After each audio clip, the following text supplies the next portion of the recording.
Dirigez la police municipale de la ville de la Grande-Motte et vous étiez sur place samedi avec votre équipe juste après cette attaque contre la synagogue. Vous avez vu notamment votre collègue qui a été projeté par l'explosion. Vous allez nous raconter tout ça.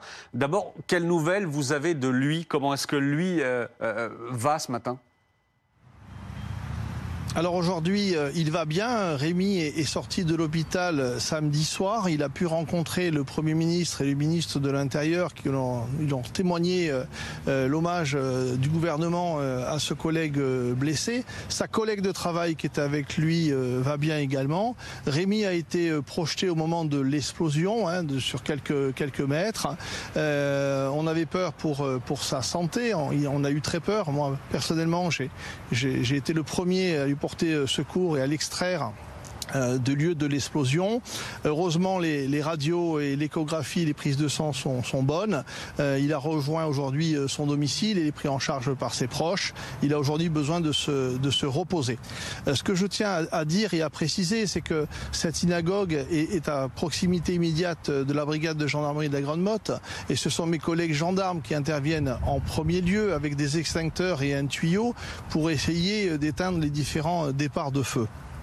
Nous savions qu'il existait ces bouteilles de gaz puisque cette synagogue est équipée d'un barbecue et on savait qu'à tout moment cette explosion pouvait avoir lieu, renforçant les règles de prudence et de sécurité. C'est au moment où on cherche un point d'eau pour alimenter les pompiers que Rémi se retrouvera juste à côté derrière le mur de clôture et c'est à ce moment-là que l'explosion a lieu. Il est projeté 5 mètres en arrière, il tombera sur le sol. Moi qui suis témoin, je pense que c'est le capot d'un véhicule qui vient d'être arraché. Il n'en est rien, c'est mon camarade qui est au sol. Et rapidement, policiers et gendarmes présents lui ont apporté les premiers secours.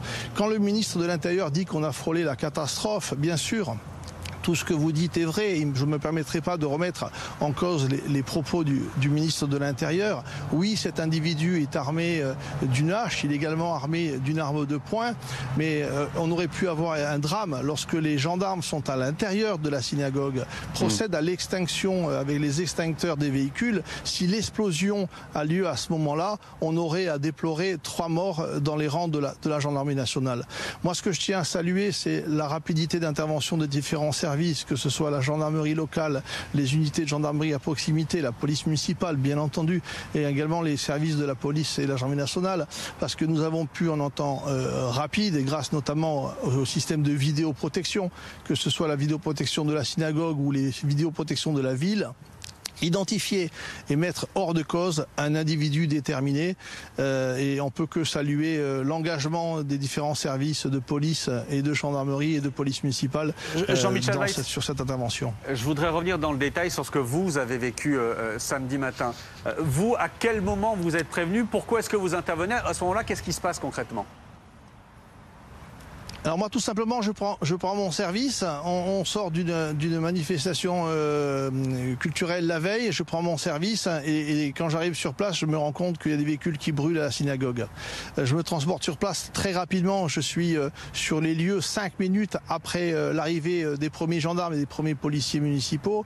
Je fais le point avec le major qui commande la gendarmerie. Il me dit: Jean-Michel, tout laisse à penser que c'est criminel. On a un multiple foyer. Tout laisse à penser que c'est un acte criminel.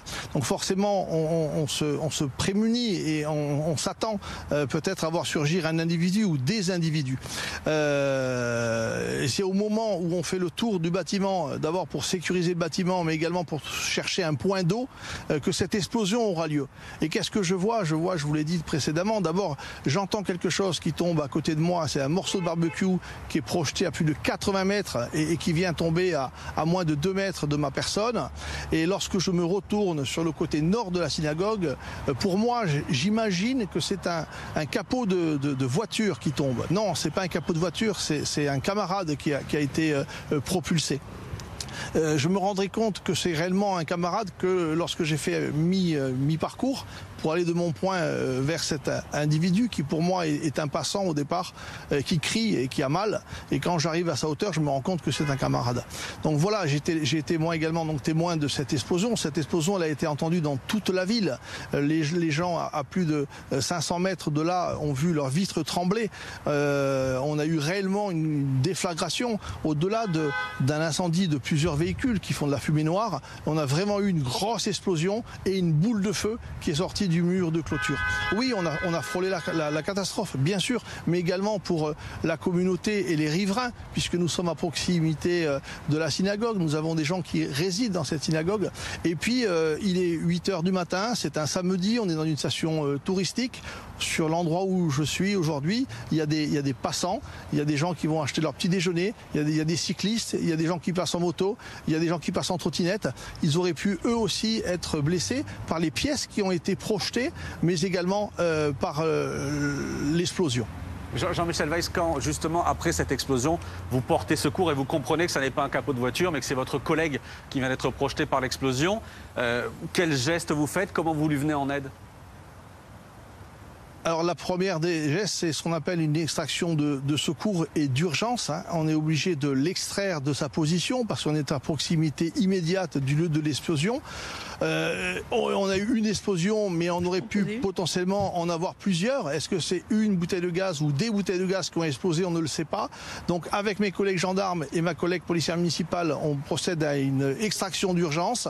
Ce qui veut dire, c'est qu'on prend notre camarade dans une technique d'intervention de secours et on l'extrait du lieu immédiat et on fera ça en 2 temps avant l'arrivée des sapeurs-pompiers de l'Hérault qui eux aussi ont été remarquables et très rapidement sur les lieux pour prendre en charge la victime qui sera transportée aux urgences à Montpellier. Puisque je vous donnez la possibilité de m'exprimer, c'est ma casquette de représentant syndical qui va parler au nom de la Fédération autonome de la fonction publique en charge des polices municipales. Par ce message, on se rend compte qu'il y a quelques jours à Angoulême, ce sont des policiers municipaux qui interviennent pour neutraliser un individu qui souhaitait mettre le feu à la mairie. Ici, à la Grande Motte, policiers municipaux et gendarmes interviennent au quotidien dans le cadre d'un continuum de sécurité extrêmement précis et dans une collaboration extrême qui a été d'ailleurs saluée par le préfet qui s'est rendu sur place. J'aimerais que le gouvernement ou le futur gouvernement travaille sérieusement sur le rôle, la place des policiers municipaux et je profite de ce message pour leur demander de prendre en considération les revendications des policiers municipaux qui portent notamment sur une meilleure retraite parce qu'on se rend compte que sur le terrain, nous prenons exactement les mêmes risques et notre engagement des polices municipales comme des gardes champêtres est permanent au service de la population et aux côtés des services de l'État et pour autant, nos conditions de rémunération et de retraite sont différentes. Jean-Michel Weiss, vous parlez de risque justement. Est-ce qu'au moment où vous interveniez, au moment où vous portez secours à votre collègues, aux personnes qui sont à l'intérieur de la synagogue juste après cette explosion, comment dire ça? Est-ce qu'il y a de la peur? Est-ce que ça fait partie aussi de ce qui règne à ce moment-là? Alors écoutez, j'ai bientôt 40 ans de métier, 40 ans de police municipale. C'est la première intervention où j'ai peur pour un de mes confrères de travail, un de mes collaborateurs.